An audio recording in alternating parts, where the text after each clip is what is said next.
নমস্কার, করোনা কাহিনীর সঙ্গে সুজয় আপনাদের স্বাগত। আমি প্রফেসর ডক্টর সুজয় বিশ্বাস এবং আজকে অর্থাৎ 35তম এপিসোডে আমার অতিথি সুদূর ক্যালিফোর্নিয়া থেকে অভিষেক মুখার্জি। নমস্কার অভিষেক।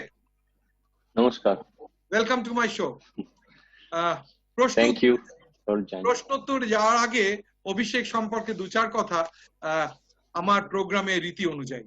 অভিষেক Mukherjee completed his secondary in 2002 and higher secondary in 2004 from Ramakrishna Mission Vidyalaya, Narendrapur. He ranked 13th in the secondary exam in West Bengal. Then he received Bachelor's of Engineering degree in Information Technology from Jadavpur University, Kolkata in 2008. Abhishek then joined Interior Systems as member of technical staff after his graduation and started working on electronic design automation domain or EDA. In 2010, Abhishek moved to Bangalore and joined Synopsys Incorporation, the market leader of EDA domain, as R&D engineer. In Synopsys Incorporation, he worked in many profiles and also for many high-profile clients like Intel, AMD, Samsung, and helped them to verify the latest chip using VCS as simulation software, which is leading tool in EDA. In 2015, Abhijit moved to emulation, a new technology started evolving for fast functional verification of complex chips. As part of this shift, he moved to Synopsys headquarters in Mountain View, California.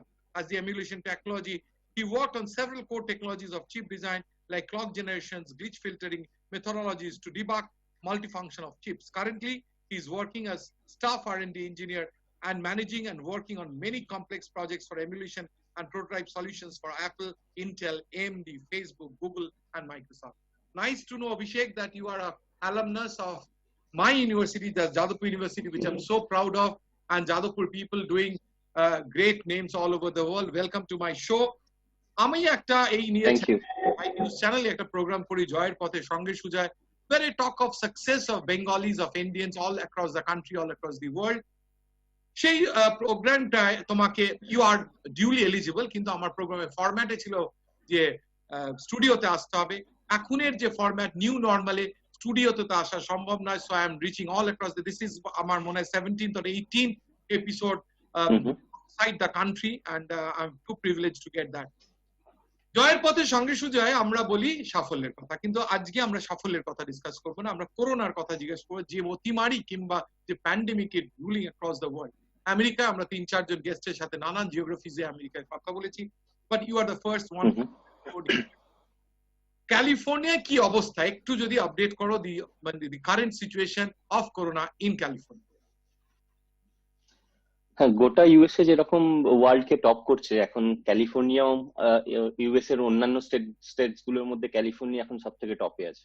আচ্ছা, তো initially তো এখানে start হয়েছিল মোটামুটি জানুয়ারির শুরুর দিকে, তখন অতটা স্প্রেড করেনি, কিন্তু মার্চের এন্ড থেকে এটা ভায়োলেন্টলি স্প্রেড করতে শুরু করে এবং আমরা একটা আগস্টের মধ্যে একটা পিক দেখতে পাই যেখানে ডেইলি রিপোর্টেড কেসেস একটা পিক রিচ করে। তো এখন সেরকমই একটু এটা হাইতেই চলছে, কিন্তু ওভারঅল নাম্বার অফ কেসেস বেশি হলেও এখন হসপিটালাইজেশন কিন্তু অতটা বেশি বাড়েনি।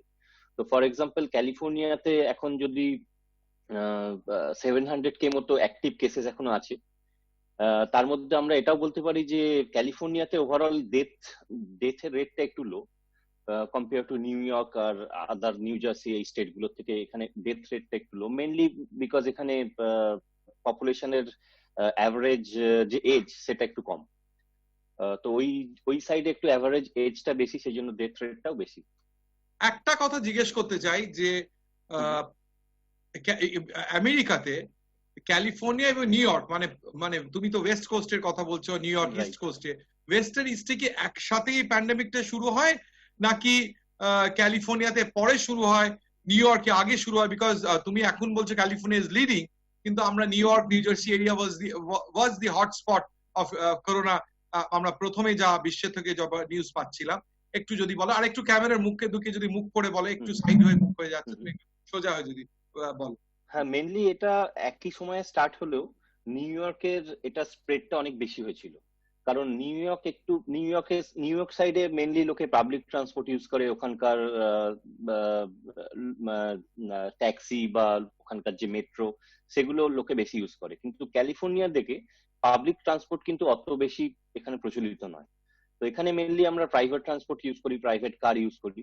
সেই জন্য আর্লি লকডাউন করার জন্য ক্যালিফোর্নিয়াতে ইনিশিয়াল স্প্রেডটা অনেক কম হয়েছিল। কিন্তু নিউ ইয়র্ক সাইডে যেহেতু লোকে পাবলিক ট্রান্সপোর্ট ইউজ করে এবং সেখানে টেক কোম্পানি না, সেখানে বিজনেস নেচারটা একটু ডিফারেন্ট, তো সেই জন্য ওখানে স্প্রেডটা খুব কুইকলি করেছিল এবং ওখানকার পপুলেশন ডেন্সিটি আমাদের থেকে অনেক বেশি, সেটাও একটা ফ্যাক্টর। তো সেই জন্য ওখানে একসাথে স্টার্ট হলো, ওখানে পিকটা খুব তাড়াতাড়ি রিচ করে গেছে। তার মানে এবং শুরু হয়েছিল একই সাথে, কিন্তু একই সাথে মানে র্যাপিড স্প্রেডটা নিউ ইয়র্কে, এবং তার রিজন হিসেবে তুমি বললে একটা হচ্ছে ডেনসিটি অফ পপুলেশন, একটা হচ্ছে পাবলিক ট্রান্সপোর্টের বেশি ইউজ, একটা বললে যে তোমার ওখানে টেক কোম্পানি কম, বিজনেস ফাংশনাল বিজনেস অনেক বেশি, যেটা তুমি বললে সেটা যা বুঝতে পারলাম। তাছাড়াও যেটা, যেহেতু আমি দীর্ঘদিন আমেরিকান কোম্পানিতে কাজ করেছি, আমি জানি যে দুটো মানে ইস্ট এবং ওয়েস্ট যদিও একই কান্ট্রি, কিন্তু 3 ঘন্টা difference. One of the California বলে is the best place in the world, one of the best place in the world to live. কেন?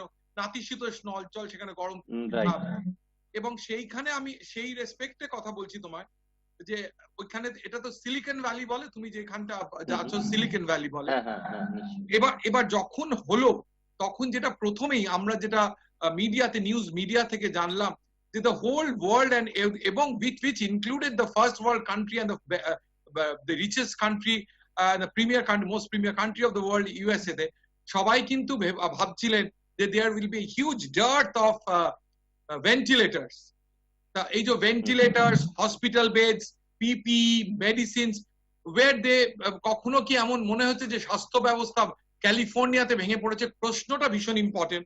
তার কারণ হচ্ছে আমরা কিন্তু জানি যে America is one of the is the country of the world. সুতরাং দি কান্ট্রি অফ দ্য ওয়ার্ল্ডে কি সেরকম ছিল নাকি মানে ইট ওয়াজ ওয়েল ম্যানেজড এবং ভয় অ্যাপ্রিহেনশনই ছিল কিন্তু কোনো প্রবলেম হয়নি? হ্যাঁ, এই কোশ্চেনটা খুবই ইম্পর্টেন্ট। আমার দিক থেকে আমি এরকম কোনো কিছু নিউজ পাইনি যে ক্যালিফোর্নিয়াতে শর্টেজ অফ পিপি বা ভেন্টিলেটার্স বা এরকম কিছু আমি শুনিনি। ক্যালিফোর্নিয়াতে অ্যাডমিনিস্ট্রেশন, ক্যালিফোর্নিয়াতে আমরা এটা মানে দুটো ভাগে দেখতে পারি। ক্যালিফোর্নিয়াতে মেইনলি এই ভাইরাসের স্প্রেডটা হয়েছে লস অ্যাঞ্জেলেস আর স্যান ডিয়েগো, সাউথ ক্যালিফোর্নিয়া। আমরা আছি নর্থ ক্যালিফোর্নিয়া। তো লস অ্যাঞ্জেলেস আর স্যান ডিয়েগো, এদের বিজনেসের নেচারটা অনেকটা নিউ ইয়র্কের মতোই। এরাও মেইনলি ফাংশনাল বিজনেস বা তারপরে ওখানে স্টুডিও আছে, এরকম কাজ ওখানে বেশি হয়। আর নর্থ ক্যালিফোর্নিয়ার মধ্যে সান ফ্রান্সিসকো, বে এরিয়া, এখানে আবার টেক কোম্পানি অনেক বেশি। তো মার্চের শুরু থেকে ক্যালিফোর্নিয়া খুব ভালোভাবে অ্যাডমিনিস্ট্রেশন খুব ভালোভাবে এটাকে হ্যান্ডেল করেছিল। San Francisco is the first city to impose early lockdown. তো মার্চের ফার্স্ট থেকেই সান ফ্রান্সিসকোতে সমস্ত কিছু ক্লোজ হয়ে গেছিল। Business, restaurant, school, college, all the tech companies সব ক্লোজ হয়ে গেছিল। মেনলি তারা ওয়ার্ক ফ্রম হোম করছিল। সেই জন্য আপনি যদি ডেটাটা দেখেন, নর্থ ক্যালিফোর্নিয়ায় কিন্তু এর স্প্রেডটা অনেক কম। ক্যালিফোর্নিয়ার মেন নাম্বারসটা আসছে হচ্ছে লস অ্যাঞ্জেলেস এবং স্যান ডিয়েগো থেকে। সেইখানের বিজনেস নেচারটা আবার আমাদের নিউ ইয়র্ক সাইডের মতোই। কিন্তু এরকম হলেও ক্যালিফোর্নিয়ার এই পার্টিকুলার স্টেটে কিন্তু কখনো হসপিটালাইজেশন বা পিপি বা ভেন্টিলেটরস এর প্রবলেম হয়নি। তো এই যে লকডাউনটাকে এরা ইম্পোজ করছে, এই লকডাউনটা ডাইনামিক। যখন হসপিটাল ওভারহেমড হয়ে যাচ্ছে, তখন এরা খুব স্ট্রিক্ট লকডাউন পলিসি করছে, যেটাকে আমরা বলছি শেল্টার ইন প্লেস। আপনি বাড়ি থেকে বেরোতে পারবেন না। আচ্ছা, কি বলছো টার্মিনোলজিটা? Shelter in place. Shelter in place that আচ্ছা, এটার মানে আপনি বাড়ি থেকে স্টেপ আউট করতে পারবেন না। তো এখানে যখন হসপিটাল ওভারহেমড হয়ে যাওয়ার কোনো সিচুয়েশন আসছে, তখন এখানকার অ্যাডমিনিস্ট্রেশন বলছে শেল্টার ইন প্লেস। সেটা 1 উইক বা 2 উইকস থাকছে। তো সেই টাইমে আমরা জানি যে এটার মোটামুটি একটা হিলিং পিরিয়ড হচ্ছে 14 ডেজ, 2 উইকস। তো সেই 14 ডেজে হসপিটালের লোডটা অনেকটা কমে যাচ্ছে। তারপর তারা আবার লকডাউনটা একটু শিথিল করে দিচ্ছে। তো এইভাবে এরা অ্যাডমিনিস্ট্রেশন খুব সুন্দরভাবে কন্ট্রোল করে। আমি একটু তোমাকে থামাতে বাধ্য হচ্ছি, তার কারণ হচ্ছে তুমি যেহেতু একদম সফটওয়্যার টেকনোলজিতে কাজ করো এবং স্ট্যাটিস্টিক্যাল টুলস নিয়ে কাজ করো, যে এই যে মাঝে মাঝে যে লকডাউন করছেন কিংবা হুম। কর্তৃপক্ষ কিংবা প্রশাসন মনে করছে, is it based on some statistical analysis or মানে it's on whims Obviously, and fancies of the it is administration? always based on data. It is always based on data. মানে যেরকম নাম্বার অফ কেসেস আসছে তার মধ্যে কতগুলো critical আসছে, এই সবকিছু অ্যানালিসিস করে ওরা এই স্টেপ গুলো নিচ্ছে। আর লকডাউন এরা কিন্তু এখনো কোনো সময় লকডাউন কিন্তু ফুললি রিল্যাক্সড হয়নি। আমি যে লকডাউনটার কথা বলছি, লকডাউনটা সেই মার্চ থেকে এখন অব্দি চলছে। স্কুল, কলেজ, অফিস সবকিছু কিন্তু এখনো বন্ধ। আর এই রেস্ট্রিকশন গুলো যেগুলো আসছে, আমি যেটা টার্মটা ইউজ করছি শেল্টার ইন প্লেস, এটা হচ্ছে খুব খুব রেস্ট্রিকটিভ লকডাউন। তার মানে হচ্ছে আপনি নিজের প্রাইভেট কারেও আপনি বাড়ি থেকে কোথাও যেতে পারবেন না। আপনাকে যদি রাস্তায় কোনো পুলিশ বা কেউ কোনো অথরিটি জিজ্ঞেস করে আপনি কোথাও যাচ্ছেন, আপনি যদি কোনো এমার্জেন্সি রিজন না দেখাতে পারেন, আপনাকে তারা ফাইন করবে। মানে এরকম স্ট্রিক্ট লকডাউন এখানে ইম্পোজ করা হয়েছিল। একটা একটা কথা জিজ্ঞেস করতে আমার খুব ইচ্ছে করছে, বিকজ আমরা এখানে সাফার করেছি সেটাই। যেহেতু করোনা একটা অসুখ মানে এ ছিল যে করোনা অনেক সময় অ্যাসিমটোম্যাটিক হয়েছে, সুতরাং দুটো ইস্যুস ছিল। একটা হচ্ছে লোকে নিজেরা বুঝতে পারেনি, আর একটা হচ্ছে আমাদের দেশের কথা আমি বলছি, একটা লোকেরা নিজেরা বুঝতে পারেনি। দ্বিতীয়ত হচ্ছে একটু কিছু সিমটমস দেখা দিলেও যেরকম একটা স্টিগমা যে করোনা হয়েছে, সুতরাং নিজেরা গিয়ে পরীক্ষা করায়নি, অ্যাবস্টেন করেছে। এই এই অ্যাবস্টেনেন্স কি ছিল না পিপল যেহেতু state tax care of your health, লোকেরা প্রথম থেকেই came out and treated themselves as soon as they had some symptoms? Asymptomatic হলে তো আমাদের দেশ আর তোমাদের দেশে কোনো প্রবলেম নাই, মানে ডিফারেন্স থাকতে পারে না। কিন্তু যারা সিমটোম্যাটিক হলে কি সঙ্গে সঙ্গে গেছে না they had tried to had the medicals by treatment by themselves? না, এখানে যেহেতু মেডিকেলটা পুরোটাই স্টেট টেক কেয়ার করে, সুতরাং এখানকার লোককে যারা সিমটোম্যাটিক তারা প্রথম থেকেই তারা টেস্টিং করেছে এবং সেলফ আইসোলেশনে তারা প্রথম দিকেই চলে গেছে। মানে এখানের লোকের মধ্যে সচেতনতাটা একটু বেশি কম্পেয়ার টু আদার কান্ট্রি। তো এখানে সিমটোমেটিক কেসগুলো খুব ইজিলি ডিটেক্ট হয়েছে এবং তাদেরকে খুব ভালোভাবে সেলফ কোয়ারেন্টাইন করা গেছে আর কি। এবং এখান থেকে স্টেট থেকে তাদের গ্রসারি বা অন্য কোনো মেডিকেল নিডস বা সবকিছুর জন্য এখানে হেল্প প্রোভাইড করা হয়েছে। মানে এখানে যেহেতু আমরা লোকাল কোনো, এখানে বেশিরভাগই বাইরে থেকে মানুষ এসে কাজ করে এবং তাদের লোকাল কোনো রিলেটিভ বা সেরকম কোনো ফ্রেন্ড সার্কেল তখন যদি তৈরি না হয়ে থাকে, তাদের জন্য গভর্নমেন্ট অনেক হেল্প করেছে, এখানে লোকাল অ্যাডমিনিস্ট্রেশন করেছে। তুমি বললে যে এখানে লোকে খুব ওয়াকিবহাল খুব করেছে, কিন্তু দেখো এখন তো গ্লোবাল ওয়ার্ল্ড, মানে we can see all the channels of the world, মানে just at fingertips, and not even in television channels on our hand, on our smartphones. সেখানে কিন্তু আমি দেখেছি আমেরিকার অনেক অঞ্চলে মানে লোকেরা বেরিয়ে এসছে against lockdown, against the protections which have been taken up. Being a election year, election gatherings হয়েছে। সুতরাং মানে totally I cannot buy your, যেরকম ডেফিনেটলি লোকেরা অনেক হয়তো ডিসিপ্লিন হয়েছে, সেরকম অনেক ইনডিসিপ্লিনের ঘটনাও হয়েছে। হ্যাঁ, তো সেটা কিন্তু আমি একটু খুব সবিনয় প্রত্যাখ্যান করলাম তোমার ফুল এটা। কিন্তু ডেফিনেটলি আই থিঙ্ক যে জেনারেল পপুলেস রেসপন্ড করেছে। তুমি যেটা বলতে চাইছিলে যে জেনারেল পপুলেস একটা ডিসিপ্লিন ছিল এবং করেছে। এমনি যদি তোমার জিজ্ঞেস করি যে কারেন্টলি, তুমি বললে আবার স্পাইক হয়েছে, কারেন্টলি মানে কত এফেক্টেড একটা অন আ ডেইলি রেঞ্জ, মানে আমি ধরো বলতে পারি যে থাম রুলে কলকাতায় প্রায় 3000 লোক এফেক্টেড হচ্ছে, প্রায় 3000 লোক সুস্থ হচ্ছে। সুতরাং this is what is happening in Calcutta or in Paschimbanga, not Kolkata but Paschimbanga. তোমার ক্যালিফোর্নিয়াতে কি হচ্ছে সেটা যদি তুমি বলতে পারো, এবং এটাও বলতে পারি যে আমাদের সুস্থতা রেট ইন দ্য কান্ট্রি, ভারতবর্ষের সুস্থতা rate, he has crossed 76% and the death rates has come down less than 2%. এই রেটস গুলো কিংবা নাম্বারস গুলো তুমি যদি একটু বলতে পারো।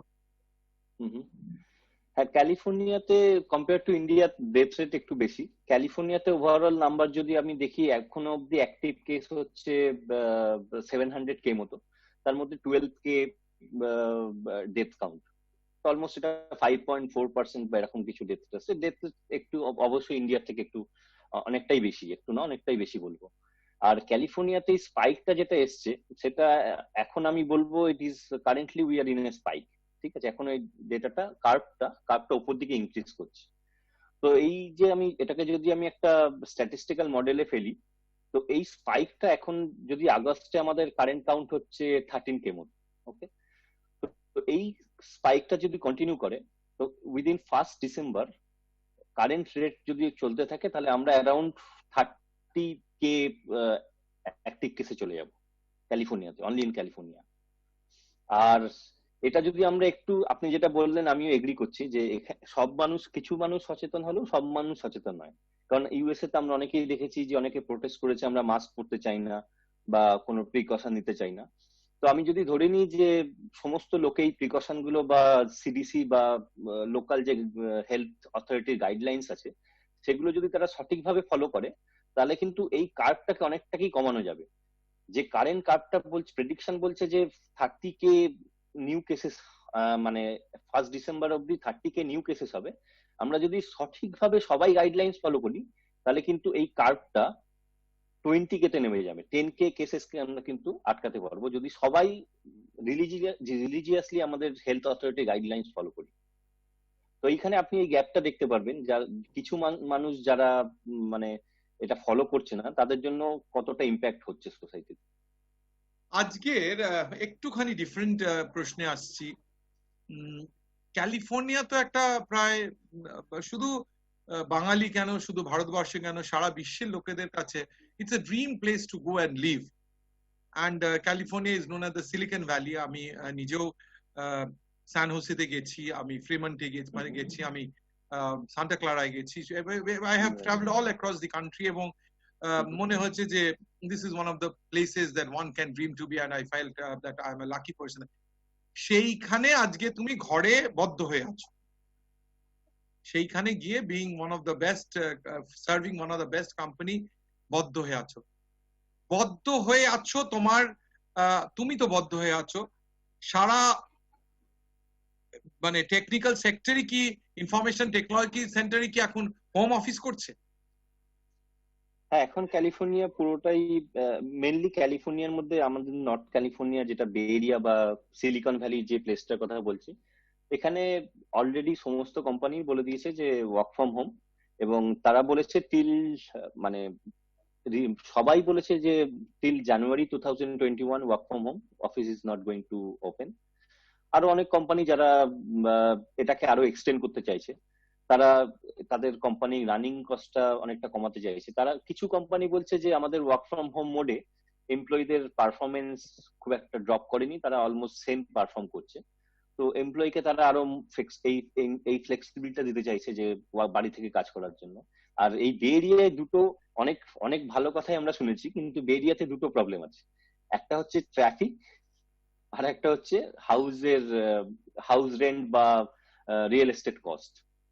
তো এই দুটোর হাত থেকে এমপ্লয়ীদের রিল্যাক্স করার জন্য অনেক কোম্পানি যেটা করছে যে ওয়ার্ক ফ্রম হোমটা তারা ফিউচার হিসেবে দেখছে। এটাতে দুটো সুবিধে, ডেলি যে যারা একটু দূর থেকে আসে তাদের ডেলি কমিউট মোটামুটি 1-2 ঘন্টা তারা সেভ করতে পারবে। আর এখানকার যা রিয়েল এস্টেটের যে কারেন্ট রেট, তাতে এখানে হোম বাই বা রেন্ট করা একটু ডিফিকাল্ট। তো তারা যদি একটু দূর থেকে কাজ করতে পারে ওয়ার্ক ফ্রম হোমে, তারা নিজেদের বাড়িতে থেকে বা একটু কম এতে টাকায় রেন্ট করে তারাই করতে পারবে। তো এটা অনেক কোম্পানি এক্সপ্লোর করছে যে ওয়ার্ক ফ্রম হোমটাকে ইন ফিউচার একটা এমপ্লয়ি পার্ক হিসেবে যদি দেওয়া যায়, যে তারা বাড়ি থেকে বসে কাজ করবে এবং এই ট্রাফিক আর রিয়েল এস্টেটের থেকে একটু তাদের সুরাহা হবে। এখানে আমার একটা বক্তব্য আছে, জানো তো, যে তুমি যেটা বলছো ঠিক, real estate cost of travelling, কিন্তু মানুষ তো সোশ্যাল অ্যানিমেল। মানে আজকে কিন্তু লোকে শুধু অফিসে গিয়ে শুধু কাজই করে না, তার একটা এনভায়রনমেন্ট আছে, একটা ইকোসিস্টেম আছে, একটা গল্প আছে, একটা আড্ডা আছে। এই যে বাড়ির আর একটা দুটো তো আমাদের তো অনেকগুলো সেলফ একটা হিউম্যান বিইং এর, সেই যে ইকোসিস্টেম, যে এনভায়রনমেন্ট, সেটা কিন্তু বাড়িতে থেকে হতে পারে না। কিছু লোক মানে আছে, মানুষ আছে হয়তো যে বাড়ি এনভায়রনমেন্ট এনজয় করে, কিন্তু আমি বলতে পারি যে শতকরা 98% লোকই কিন্তু গিভেন আ চান্স যে অফিসে গিয়ে অফিসের কাজটা করতে হবে। ইনফ্যাক্ট আমি এম এন দস্তুর অ্যান্ড কোম্পানিতে অনেক বছর কাজ করেছি, 12 বছর কাজ করেছি। ডক্টর দস্তুর চাইতেন না যে এমপ্লয়িরা শনি রোববার কাজ করে, শনি রোববার is for their home and Monday to Friday is for office. এবং উনি চাইতেন না যে 9টার পর 5:30টার পর কেউ অফিসে থাকুক। কিন্তু 9টা থেকে কিন্তু 9:10 হয়ে গেলে কিন্তু আমাদের একটা রেড মার্ক পড়ে যেত, 9:30 একটা গ্রিন মার্ক পড়ে যেত, যেটা এখন স্মার্ট অ্যাটেন্ডেন্স সিস্টেমে হয়ে গেছিল। কিন্তু সেই আমি বলি যে অফিসে যাওয়াটা কিন্তু একটা রোমান্টিক ব্যাপার ছিল, ভালো, মানে if you passionately enjoy your job, passionately enjoy contributing to the company. বাড়িতে কিন্তু আমার মনে হয় না সেটা হতে পারে, না হতে পারে অফিসের, না হতে পারে ফ্যাকাল্টিদের, না হতে পারে স্টুডেন্টসদের, না হতে পারে পারফর্মিং আছে, ইট ক্যানট বি। এখন এই সিস্টেমে মনে হচ্ছে যে খুব হবে। I beg to differ with all of them. You are my 35th gift and maybe the 20th from abroad. মানে আমরা 19 বার বিদেশ ভ্রমণ করেছি এই এতে। সুতরাং সেটা আমি তোমাকে as a senior employee, senior মানে অ্যাজ এ সিনিয়র ওয়ার্কার আমি তোমাকে কনভে করে রাখলাম আমার এতে। এবার যেটা জিজ্ঞেস করছি যে হাউ আর ইউ ব্যালেন্সিং, বাড়িতে যখন আছো তার মানে তো বাড়িতে কিছু কাজকর্ম রয়েছে, ব্যালেন্সিং দ্য ওয়ার্ক এনভায়রনমেন্ট তোমার জন্য, the work environment as well as the domestic environment, because you have to do your domestic jobs also when you are in your house. So মানে মনটাকে কি করে শান্ত করছো, কিংবা মনটাকে সুইচ অন অফ কি করে করছো। আমরা অ্যাকচুয়ালি যখন অফিসে আসি আমরা কিন্তু সুইচ অফ করে দিই, আমাদের হোমটা সুইচ অফ করে দিই, আবার বাড়িতে গেলে অফিসেরটা সুইচ অফ করে দিই, বাড়িরটা সুইচ অন করি। সেরকম এই সুইচ অফ অন কি করে তুমি মানে তোমার ওয়ার্ক এনভায়রনমেন্টে করছো, হোম এনভায়রনমেন্টে করছো, একটু যদি শেয়ার করো আমার দর্শকদের সাথে। ডেফিনেটলি আপনি আগের যে প্রবলেম গুলো বলছেন সেগুলো হয়তো সব এমপ্লয়ি ফেস করছে, কিন্তু এটা আমাদের মাথায় রাখতে হবে যে আমরা একটা নিউ নর্মালে মুভ করছি ফ্রম ওয়ান, এটা এক ধরনের ট্রানজিশন আমরা বলতে পারি। তো আমার ওয়ার্ক এক্সপিরিয়েন্স বাড়ির থেকে, সেটা আপনার ইনিশিয়ালি আপনি যেগুলো বলছিলেন সেগুলো সত্যি ঠিক, যে অফিসে একটা ডিফারেন্ট কেমিস্ট্রি কাজ করে, তাই না? আমি যাদের সাথে কাজ করছি, যাদের সাথে সামনাসামনি বসে কথা বলা, সেই জিনিসটা অনেক ইজিলি মুভ করে, আমার কমিউনিকেশন অনেক বেটার হয়। আমি একটা অন্য টিমের কারোর সাথে কথা বললে তাকে আমি ইজিলি কনভিন্স করতে পারি। যত মানে যদি আমি তাকে ফোন করে কনভিন্স করতে যাই, সেটা অনেক রকম অনেক এক্সট্রা টাইম লাগে, অনেক বেশি এফোর্ট লাগে। তো সেটা অফিসে ফেস টু ফেস থাকলে বা চেনা লোকেদের সাথে থাকলে সেটা অনেকটা ইজি হয়। তো সেটা একটা দিক তো আছে অবভিয়াসলি। তো আমাদের অফিসে যেটা করে, মানে আমরা যেটা করি, যেটা সকালে 10টার মধ্যে সবাই তো অফিস চলে আসে, তো 10টা থেকে 10:30 আমাদের টি টাইম হয়। তো সেই টি টাইমটা আমরা ভার্চুয়াল করে ফেলেছি। তো মোটামুটি আমাদের বিজনেস গ্রুপে যারা আছে তারা 10টার মধ্যে চলে আসে, এবং কেউ কেউ তার আগেই চলে আসে। ওই টি টাইমটাই হচ্ছে সব থেকে অফিস টাইমের মধ্যে সব থেকে ইন্টারেস্টিং টাইম। তো টি টাইমটা এসে সবাই একটা ভার্চুয়াল গ্যাদারিং করে তাদের বাড়িতেই হচ্ছে, বা কেউ গাছ লাগিয়েছে, তার নতুন গাছে কিছু হয়েছে সেটা দেখানো, বা আমি একটা বুলেট কফি বলে একটা নতুন কফি মানে ইন্টারনেট থেকে দেখে মেক করেছি, সেটা খেতে কিরকম তার এক্সপিরিয়েন্স, এগুলো শেয়ার করতে বেশ মজাই লাগছে। প্রথম আধ ঘন্টা সবার সাথে একটা ভার্চুয়াল মিটিং টাইপের হচ্ছে, তারপর যে যারা আবার অফলাইন হয়ে কাজ করছে। আবার 12টার দিকে একটা আমাদের লাঞ্চ ওয়াক হতো, মানে এটা একটা টিম স্পেসিফিক, এটা সবাই মিলে গ্যাদারিং করে না, এই টিমের লাঞ্চের পরে টিমের 10-12 জন মিলে একটা ওয়াক হচ্ছে। তো আমাদের অফিস যে বলেছিল যে তোমরা চেষ্টা করো মিটিং রুম বুক করে মিটিং না করতে, মিটিং গুলো তোমরা আউটসাইডে করো, মানে অ্যাজ ইফ তোমাদের একটা হেলথ ওয়াক হয়ে গেল, একটা মিটিংও হয়ে গেল। তো ওই জিনিসগুলো আমরা মিস করছি, কিন্তু সেটাও আবার ভার্চুয়াল করেছি আমরা, ওয়াক একটা ভার্চুয়াল, মানে আমরা এই খাওয়া দাওয়ার পরে আমরা যে যার লোকালিটিতে হাঁটছে, হাতে ফোন নিয়ে মোটামুটি, মানে এটা ভিডিওটা অতটা হয় না, মোটামুটি সবাই জয়েন করে কথাবার্তা হলো একটু। এইগুলো একটু মোটিভেট করছে বাড়ি থেকে কাজ করার জন্য। আর অন অফ এর ব্যাপারটা তো আছেই। এই অন অফ এর ব্যাপারটা, মানে আমি অফিসে গিয়ে বাড়ির জিনিসটা যে অফ হয়ে গেল, এটা কতটা একটা মানে বুস্ট, সেটা আমি এখন বুঝতে পারছি, যে বাড়ি থেকে বিভিন্ন জিনিস একসাথে চিন্তা করে কাজটাকে সেইভাবে ফোকাস নিয়ে এগিয়ে নিয়ে যেটা, সেটা সত্যিই খুব মুশকিল। সেই জন্য আমি যেটা করছি, সেটা আমি আইসোলেটেড থাকার চেষ্টা করছি, অন্তত একসাথে 2 ঘন্টা বা 1 ঘন্টা, অ্যাটলিস্ট 1 ঘন্টা আইসোলেট থেকে কাজ করার চেষ্টা করছি।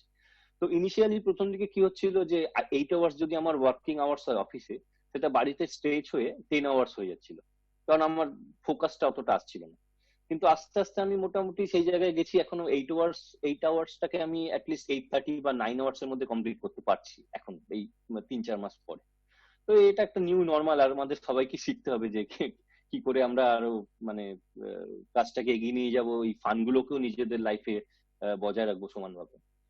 আর আমি যেটা বলছিলাম, যে বিভিন্ন অফিস এরকমও করেছে যে 5 ডেজ যে ওয়ার্কিং ডেজ, তার মধ্যে অফিস তো থাকছেই, যে প্রত্যেকটা টিম উইকলি একদিন করে লাঞ্চ অ্যালোকেট করেছে অফিস, মানে অফিস লাঞ্চ প্রোভাইড করছে, একটা একটা টিম উইকলি একদিন এসে সেই টিমের গ্যাদারিং হচ্ছে, তারা লাঞ্চ করছে একসাথে। এরকম এরকম কিছু কিছু নতুন আইডিয়া ওরা ইম্পোজ করছে। মানে এখন তো আমরা জানি না কি হতে চলেছে, তো জিনিসটাকে ওরা নতুন ধরনের কিছু একটা করে সাজানোর চেষ্টা করছে, যাতে দুদিক থেকেই অফিসেরও লাভ হয়, এমপ্লয়ীদেরও কিছু কিছু লাভ হয়। এরকম ভাবে কিছু একটা বানানোর চেষ্টা চলছে। আবার একটু অসুখের কথায় ফিরে যাচ্ছি, যে এত সব তোমার ডিসিপ্লিন করেও করেও স্পাইক হচ্ছে কেন? ওয়াই আর ইউ ফাইন্ডিং যে স্পাইক হচ্ছে কেন? আমেরিকায় তো এটা অনেকদিন শুরু হয়েছে, কন্ট্রোল করার প্রসেস অনেকদিন শুরু হচ্ছে, এখন তো কার্ভটা ডাউনে আসার কথা, মানে স্পাইক কেন হচ্ছে?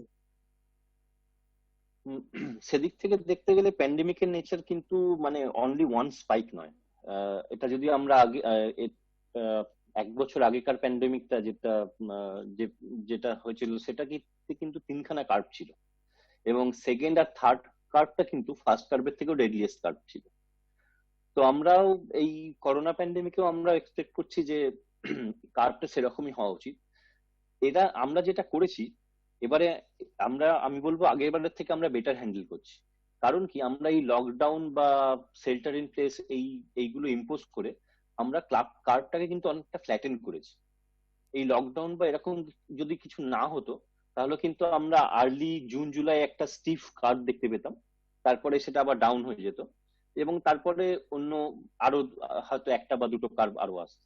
আমরা এখন যে স্ট্যাটিস্টিক মডেলটা দেখছি, এটা তিনটে কার্ভই ফ্ল্যাট হয়ে একটা লং হাই আমরা দেখতে পাবো, যেখানে এটা হার্ড ইমিউনিটি বা ভ্যাকসিন যখন আসবে সেখানে রিচ করবে, তারপর সেটা স্টিফ ফল করবে। তো এই ডিফারেন্ট টাইপ অফ হ্যান্ডলিং এর জন্য আমাদের এরকম কার্ভটা একটু ফ্ল্যাটেন দেখাচ্ছে। এটা মানে সবসময় এটা রাইজের পথে আছে, কিন্তু তাও একটু ফ্ল্যাটেন। এই প্রথম এতক্ষণ আমরা কথা বলছি, আমি তোমার মুখ থেকেই কথাটা শুনতে চাইছিলাম, কিন্তু আসছিল না তোমার মুখে। Curve steep, curve flat, curve 1, curve 2, curve 3 বললে। আমরা তো মানুষ, তো আশায় আমরা বাঁচি। যেটা যে দিকে লোকে আশায় তাকিয়ে রয়েছে, সেটা কিন্তু অ্যাকচুয়ালি সেই আশাটা হচ্ছে ভ্যাকসিনের আশা। যে ভ্যাকসিন কিংবা হার্ড ইমিউনিটি, আমরা জানি হার্ড ইমিউনিটি আসতে দেরি হবে, সুতরাং ভ্যাকসিনের আশায় কিন্তু সারা বিশ্ব তাকিয়ে রয়েছে অনেক দিন ধরে। ইনফ্যাক্ট তুমি বললে অনেক অফিস বলে দিয়েছে জানুয়ারি অব্দি বন্ধ, অনেক অফিস হয়তো তারও এক্সটেন্ড করবে, অনেকে হয়তো ব্লেন্ডেড নর্মাল করবে, যে যারা দূরে থাকে তারা হয়তো they will be given a chance, maybe সব মাসে 4 দিন এলো কি 2 দিন এলো এরকম। What you said, you didn't say exactly like that, কিন্তু I felt like that it will be a blended normal, and as a part of the perquisites এগুলো হয়তো করা হবে। কিন্তু আমরা কিন্তু শুনছি, সোশ্যাল মিডিয়ায় শুনছি, নিউজ মিডিয়ায় শুনছি, প্রিন্টেড মিডিয়ায় শুনছি যে ভ্যাকসিন চলে আসবে। ইনফ্যাক্ট আমেরিকান প্রেসিডেন্টও কিন্তু বলছেন যে ভ্যাকসিন যে কোনো সময় চলে আসবে। তুমি, you are not a person representing the medical fraternity or the medical person, কিন্তু as an IT person working in one of the best companies of the world, you have your association with people who are in place. তোমার কাছে ভ্যাকসিনের কি খবর, কি তোমাদের কাছে ভ্যাকসিনের কতটা খবর? আমার যে ফ্রেন্ড যারা বায়োটেক ইন্ডাস্ট্রিতে আছে, তাদের সাথে কথা বলে আমি যা বুঝেছি যে কোনো একটা ভ্যাকসিন এর রিয়েল টেস্টিং টাইম হচ্ছে মিনিমাম 2 ইয়ার্স। তো আমরা এটাকে যতটা সম্ভব কম্প্রেস করার চেষ্টা করছি, যতটা সম্ভব তাড়াতাড়ি এগিয়ে আনার চেষ্টা করছি। তো আমরা দেখেছি যে বিভিন্ন দেশই এই ভ্যাকসিনে কাজ করছে। সম্প্রতি রাশিয়া থেকে একটা ভ্যাকসিনও এসেছে, কিন্তু সেটা মার্কেটে আসার পরে আমরা জানতে পেরেছি তার কিছু সাইড এফেক্ট আছে, বা সেটা অ্যাকচুয়ালি মানে ঠিকঠাক ভাবে অনেক ক্ষেত্রে ফাংশনাল নয়। তো এরকম কিছু কিছু আমরা দেখতে পাচ্ছি। আমাদের এখানে মডার্না বলে একটা কোম্পানি ম্যাসাচুয়েটস আর কেমব্রিজ ইউনিভার্সিটির সাথে কাজ করছে এই ভ্যাকসিনের উপর। তো তাদের এখন ভ্যাকসিনটা ক্লিনিক্যাল ট্রায়াল থার্ড ফেজে আছে। তো এই ফেজটা যদি সাকসেসফুল হয়, আমরা এক্সপেক্ট করছি যে খুব তাড়াতাড়ি হয়তো ভ্যাকসিনটা মার্কেটে আসবে। হয়তো 2-3 মাসের মধ্যেই ভ্যাকসিনটা মার্কেটে আসবে, মার্কেটে অ্যাভেলেবল হবে। কিন্তু এই ভ্যাকসিনটা মার্কেটে এলেও এটাকে মাস স্কেলে প্রোডাকশন করা কিন্তু খুব একটা ইজি না, ইমিডিয়েটলি কিন্তু সেটা সম্ভব না।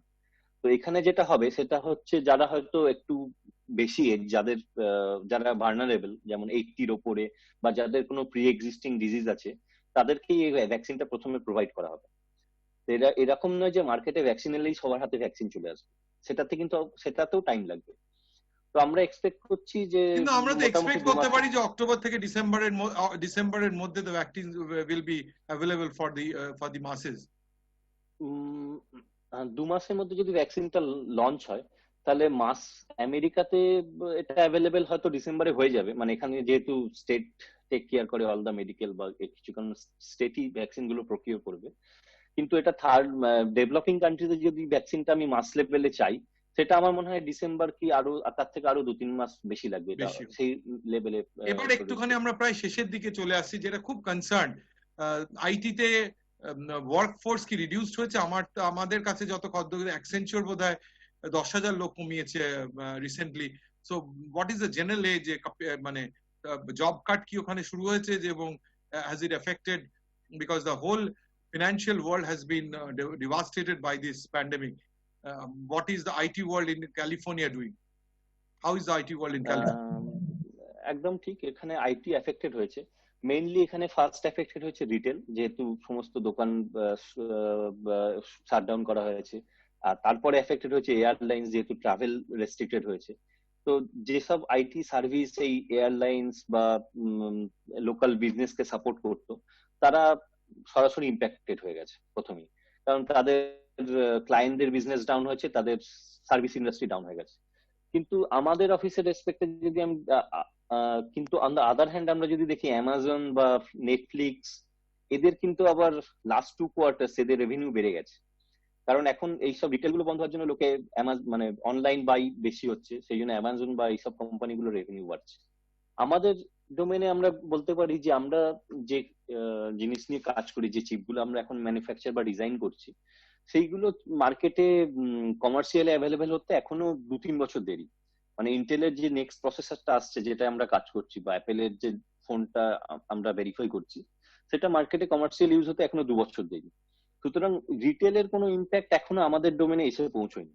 অবভিয়াসলি এটা যদি লং টার্ম একটা হয়, এই রিসেশনটা যদি 1 বছর বা তার বেশি চলে, তখন অবভিয়াসলি আমরা ইম্প্যাক্টেড হব। কারণ তখন এইসব কোম্পানিগুলো বলবে না, আমাদের এই চিপগুলো আমরা 2 বছর পরে লঞ্চ করবো না, আরো 5 বছর পরে লঞ্চ করবো, কারণ মার্কেটে ডিমান্ড তখন এখনো সেরকম আসেনি, এখনো সেরকম ইম্প্যাক্টটা আমরা বুঝতে পারছি না।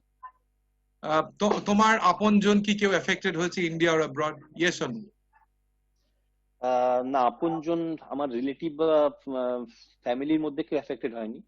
তবে আমার খুব ক্লোজ ফ্রেন্ড, আমার স্কুলের বন্ধু, তার ওয়াইফ এতে গত হয়েছেন, তো সেটাতে আমি খুব হার্ট হয়েছি। তাছাড়া আমার ফ্যামিলিতে এখনো অব্দি কেউ পজিটিভ মারা গেছেন, মানে তোমার ওয়াইফের মারা গেছেন। ও মাই গড। চলে এসেছি প্রোগ্রামের একদম শেষে। একটা প্রশ্ন আমি বলি, $1 trillion কোয়েশ্চেন, সবাই জানতে চায়। and you are sitting in one part of the world যেখান থেকে তুমি শুরু দেখেছো প্যান্ডেমিকের, হয়তো শেষ তোমার ওখান থেকেই হবে। কি মনে হয় আর কতদিনে নর্মালি, মানে ব্লেন্ডেড নর্মালি বা কতদিন যাব? নর্মালি কবে শেষ হবে এই অতিমারি? আর তো পারা যাচ্ছে না, ঘরে তো আর মন থাকছে না। এটা ঠিক, মানে এখন গোটা ওয়ার্ল্ডই হয়তো মানে একটা ছোট জায়গার মধ্যে আবদ্ধ, ট্রাভেল রেস্ট্রিক্টেড, কেউ কোথাও থেকে কোথাও যেতে পারছে না। তা আমরা পরিযায়ী শ্রমিকদের কষ্ট দেখলাম, যে তারা কিভাবে ইন্ডিয়ার বিভিন্ন প্রান্তে আটকে পড়েছিল এবং পায়ে হেঁটে বাড়ি ফিরতে হয়েছিল। হ্যাঁ, এই লাস্ট 6-7 মাস আমরা অনেক কিছু দেখলাম, মানে যেটা আমাদের জেনারেশন আমরা প্রথম করলাম। তো এটার উপায় হচ্ছে একমাত্র দুটোই রাস্তা। এক হচ্ছে হার্ড ইমিউনিটি। সেই হার্ড ইমিউনিটি আসতে আমাদের আরো হয়তো কিছুদিন ওয়েট করতে হবে, যদি না ভ্যাকসিন আসে। তো হার্ড ইমিউনিটি এই পথটা খুবই বেদনাদায়ক। এর মধ্যে আমাদের চেনা পরিচিত অনেকেই হয়তো এফেক্টেড হবেন। তো ভ্যাকসিন আমার মতে হচ্ছে বেটার একটা ওয়ে। তো ওয়ার্ল্ডের ডেভেলপিং কান্ট্রিগুলো তাদের ইনফ্রাস্ট্রাকচার বা তাদের ইনভেস্টমেন্ট দিয়ে যদি এখানে আরো একটু বেশি ফোকাস করে এটাকে যদি আরো তাড়াতাড়ি মার্কেটে আনার চেষ্টা করে, এবং একটা যদি ফান্ড তৈরি করা যায়, যাতে ভ্যাকসিন যদি আসার পরে এটা মাস স্কেলে অ্যাভেলেবেল হবে সমস্ত ডেভেলপিং কান্ট্রি বা থার্ড ওয়ার্ল্ড কান্ট্রির জন্য, তাহলে আমরা এটা থেকে খুব তাড়াতাড়ি বেরোতে পারি। কতদিনে আমরা নরমাল কিংবা ব্লেন্ডেড নরমাল, কতদিন নরমাল, জাস্ট মানে ইন আ সিঙ্গেল সেন্টেন্স? আমার মনে হচ্ছে এখনো সেই নরমালটা আসতে 6 মাস হবে। আর এই নর্মালটা আসলে আমাদের সবাইকেই সেই নর্মালে আসতে হবে। এরকম নয় যে ইউএসএ তে আমি করোনা মুক্ত বললাম বলে আমি ইন ফিউচার সেটাকে ধরে রাখবো। ফর এক্সাম্পল নিউজিল্যান্ড তো করোনা ফ্রি কান্ট্রি অলরেডি হয়ে গেছিল, কিন্তু সেখানে আবার ইনফেকশন স্টার্ট হয়েছে। সুতরাং এইটা করতে হলে সবার জন্য করতে হবে, ভ্যাকসিনটা আসলে সেটা সবার জন্য অ্যাভেলেবেল করতে হবে, না হলে আমরা সেই জায়গায় পৌঁছতে পারবো না। Thank you, Abhishek. Thank you for your time, and thank you for the lovely words from a lovely country. And I keep on telling that California is the most beautiful place in the world that I've ever traveled. I've been to Switzerland, I've been to all over Europe, US, and all the countries in the world. But আমার California ভীষণ প্রিয় জায়গা, তুমি সেখানে আছো। I wish you all the best in all your endeavors. At the same time, আমরা চলে এলাম প্রোগ্রামের একদম শেষে, যেটা অভিষেক বললো খুব শুনতে খারাপ লাগলো, হয়তো শুনতে অতটা ভালো লাগলো না, কিন্তু এখনো মনে হয় যে নর্মাল হতে কিন্তু আরো 5-6 মাস লাগবে, তখন ভ্যাকসিন আসবে, হার্ড ইমিউনিটি হবে। সেটা এক্ষুনি দুদিনে হবে না, অক্টোবর নভেম্বরে হবে না, হয়তো কমতে থাকবে, কিন্তু টোটাল জিনিসটা পারপিচুয়েট করে ভ্যাকসিন এসে মেসেজে পৌঁছে করতে। তার মধ্যে আমাদের মনে রাখতে হবে করোনা কাহিনীর সঙ্গে সুজয়ের একটা উদ্দেশ্য ছিল জনগণকে সতর্ক করে দেয়া যে কি করলে হবে না, আমাদের হাত স্যানিটাইজ করে রাখতে হবে, হাত সাবান দিয়ে কিংবা স্যানিটাইজ দিয়ে পরিষ্কার রাখতে হবে, দেখতে হবে যে চোখ, নাক এবং মুখে যেন হাত না ঢুকে যায়, 3 লেভেল মাস্ক আমাদের পরতে হবে, সোশ্যাল ডিস্টেন্সিং 2 গজ কিংবা 6 ফিট রাখতে হবে, গরম জল দিয়ে গার্গল করতে হবে, এবং আমাদের নিজেদের কোনো সরকার, আমেরিকান সরকার, ইন্ডিয়ান সরকার, কেউ করোনাকে মুক্ত করতে পারবে না। আমরা পারবো, আমি আপনি পারবো। আসুন না হাতে হাত ধরি। সবাই বলছে না যে একা আমেরিকা করোনা ফ্রি হবে না, একা ওয়েস্ট বেঙ্গল কিংবা ইন্ডিয়া করোনা ফ্রি হবে না, একা নিউজিল্যান্ড হবে না, সারা বিশ্বকে আমরা একটুখানি প্রতিজ্ঞা করি যে নিজের একটু ডিসিপ্লিন হব, জিতবই আমরা এই যুদ্ধ আমরা জিতবই। শেষ করবো প্রত্যেক দিনের মতন বলে, আমরা করব জয় নিশ্চয়, বুকের ভিতর আছে প্রত্যয়, আমরা করব জয়। নমস্কার অভিষেক, তোমার সাথে কথা বলে ভীষণ ভালো লেগেছে, and we'll come back with জয়ের পথে সঙ্গে সুজয় তোমাকে নিয়ে এরপরে কোনো একদিন।